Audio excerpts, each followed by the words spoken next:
Hi and welcome to Tech Tip Friday. I'm Kurt Stahle, that plastics guy, and I'm bringing you a tech tip that you could take to the shop floor with you today.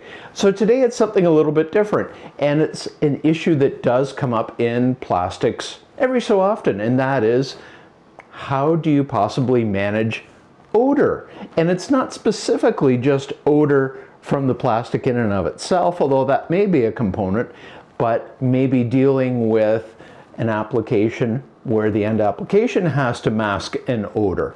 How do you deal with these things? Well, there are three basic approaches. One is masking an offensive odor with some sort of fragranted scent. This could be the form of a compounded master batch containing essential oils, for example, or a synthetic version of some type of odor fragrance used to essentially overpower the odor that is, well, it's not desirable. Think maybe a kitty litter tray, if there are ones that are fragranted to cover up the kitty waste, those types of things. So that's one option. You hit it with a fragranted scent to cover up the undesirable scent. Fair enough.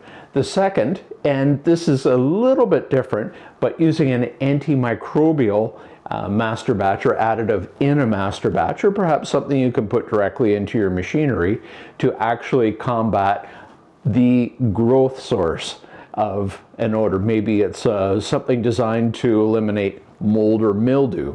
And in that case, I mean, you actually may not be dealing with so much of an odor as you would be something that has other seriously negative health consequences. I mean, nobody wants to be in a situation where they're surrounded with black mold being reproduced and released.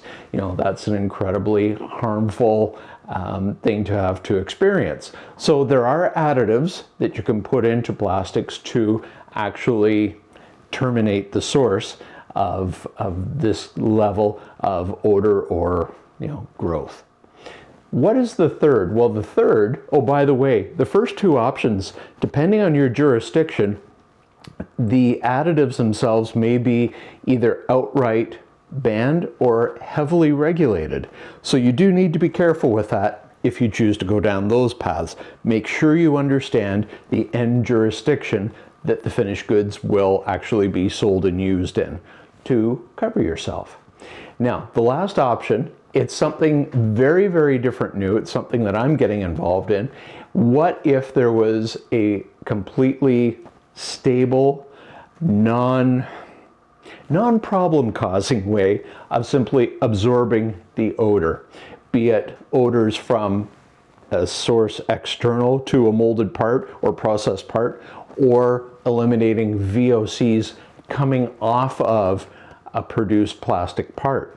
Wouldn't that be interesting? Well, we have this technology now, and it's something that's just coming to market. I'm getting involved in it. So if you have questions, talk to me about it.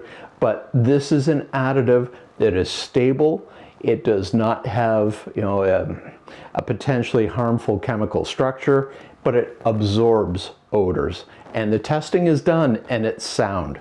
So it's an option if you are not trying to mask an odor with a fragrant. If you cannot use some sort of very powerful antimicrobial, if there's any issue at all with that, there is another option. And if that is something that is of interest to you, and I know this is sounding a bit of an infomercial, but if that is something that is of interest to you, come and talk to me, info@simcoplastics.com, and I can walk you through in more detail these various paths, and I can discuss in detail the pros and cons of each. But the technology that's come out now to absorb odors without chemical is very promising, and you're not going to have a regulatory stranglehold on the finished good. So that is a tech tip that I will leave with you today, Friday. Have a great Friday as always, a wonderful weekend, and we will be back next week with another tech tip for you. Thanks so much. Take care. Bye for now.